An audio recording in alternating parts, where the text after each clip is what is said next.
வணக்கம். பண்டாரம் என்று அழைக்கப்படும் சமூக மக்கள் தமிழ்நாட்டையும் ஈழத்தையும் பூர்வீகமாகக் கொண்ட தமிழ் குடிகளாகும். இவர்களின் குடிப்பெயர் வைராவி ஆகும். வைராவி என்றால் மனுருதி கொண்டவர்கள் என்று பொருள். இவர்கள் பெரும்பாலும் கோவில் பூசை செய்பவர்களாகவும் பூமாலை கட்டும் பணிகளை செய்பவர்களாகவும் உள்ளனர். தமிழ்நாட்டிலும் ஈழத்திலும் பெரும்பான்மையான அம்மன் கோவில் பூசாரிகள் இம்மக்களே. மலேசியா, சிங்கப்பூர் போன்ற வெளிநாடுகளில் உள்ள முருகன் மற்றும் அம்மன் கோவில்களில் இவர்களே பூசாரிகள். மலேசியா பத்துமலை முருகன் கோவிலில் இன்றளவும் இவர்களே பூசை மேற்கொண்டு வருகிறார்கள். பண்டாரம் என்ற சொல்லுக்கு முதற்பொருள் பொன், வெள்ளி, முத்து போன்ற உயர் மதிப்புடைய பொருள்களைச் சேர்த்து வைக்கும் கருவூலம் என்பதாகும். கிபி 13ஆம் நூற்றாண்டு வரை அரசு பண்டாரங்களைப் போலவே கோயில்களிலும் பண்டாரங்கள் இருந்தன. இப்பண்டாரங்களில் உயர் மதிப்புடைய தங்கம், வெள்ளியிலான சிலைகளும் நகைகளும் பாதுகாக்கப்பட்டன. கோயிலில் சமய நூல்களை சேர்த்து பேணி வைக்கும் இடம் சரஸ்வதி பண்டாரம் என்றழைக்கப்பட்டதனை சுந்தரபாண்டியன் கல்வெட்டு மூலம் அறிகிறோம். இப்பண்டாரங்களின் வாசலில் நின்று காவல் பணி செய்து வந்தவர்களே இக்காலத்தில் பண்டாரம் என்னும் சைவ மதத்தை சார்ந்த சாதியாவர். திருவூலத்தின் வாசலில் அமர்ந்து கோயிலுக்கு பூத்தொடுக்கும் வேளையில் இவர்கள் ஈடுபடுத்தப்பட்டனர். இவர்கள் பூத்தொடுப்பதற்காகவே தரப்பட்ட கற்பலகைகளை இன்றும் கூட தஞ்சை பெரிய கோவிலில் காணலாம். இவற்றுள் சிலவற்றில் கல்வெட்டுக்களும் உள்ளன.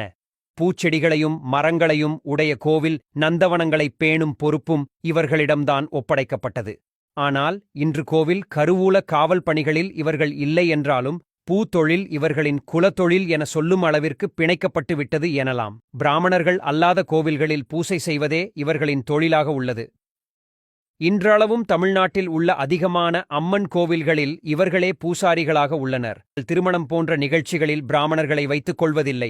இவர்களுக்கு உள்ளே வாத்தியார் என்று ஒருவரை நியமித்து அவர்கள் தலைமையில் இவர்களின் நிகழ்ச்சிகளை நடத்துகின்றனர். இவர்கள் சமூகத்தில் இறந்தவர்களை எரிப்பதில்லை. மாறாக குழியில் கிழக்கு நோக்கி அமர வைத்து வில்வம், திருநீறு போன்ற பொருட்களை வைத்து சித்தர்களின் அடக்க விதிகளை பின்பற்றுகின்றனர். கருமாதி போன்ற நிகழ்ச்சிகளை வீட்டிலே செய்து வருகிறார்கள். இவர்களுக்கு இறப்பு சடங்குகள் ஒரு வருடம் எல்லாம் இல்லை, 5 நாட்கள் மட்டுமே. 5ஆம் நாள் ஏற்றும் மோட்சதீப சடங்கோடு இவர்களின் திதி முறை முடிகிறது. 2ஆம் நாள் சமாதியில் 4 திசைகளையும் பார்த்தபடி லிங்கம் செய்து வைத்து நடுவில் தலைமை லிங்கம் பிடித்து வைத்து வழிபாடுகள் மேற்கொள்வார்கள். இவர்களும் மற்றவர்களைப் போல குலதெய்வ வழிபாடுகளில் அதிக நாட்டம் கொண்டவர்கள்.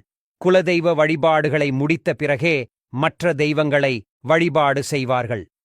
பழனி முருகன் கோவிலில் நிர்வாகம் முதல் பூசை மேற்கொண்டு வந்த இம்மக்கள் இன்று திருமஞ்சன நீர் எடுத்துக் கொடுக்கும் குறுகிய நிலைக்கு தள்ளப்பட்டுள்ளனர்.